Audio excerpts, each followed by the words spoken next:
नमस्कार, मी clinical psychologist Dheeraj More. आज आपण बघणार आहे डिप्रेशनची गंभीर लक्षणं. तर ज्यावेळेस डिप्रेशनच्या तिसऱ्या स्टेजमध्ये माणूस येतो, त्यावेळेस माणसाच्या मनामध्ये आत्महत्येचे विचार यायला सुरुवात होतात किंवा माणूस प्लॅनिंग करतो मरण्याची किंवा आत्महत्या करण्याची.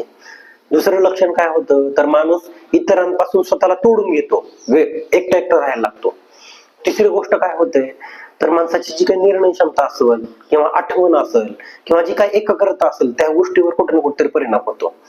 चौथी गोष्ट काय होते, चौथी गोष्ट ही होते की माणूस काय करतो, माणसाच्या आरोग्यावर त्या गोष्टीचा परिणाम होतो किंवा इम्युनिटी जी असते माणसाची, ती इम्युनिटी कुठे ना कुठे खालावते आणि माणूस सतत रडत राहतो किंवा माणूस भावना शून्य होतो.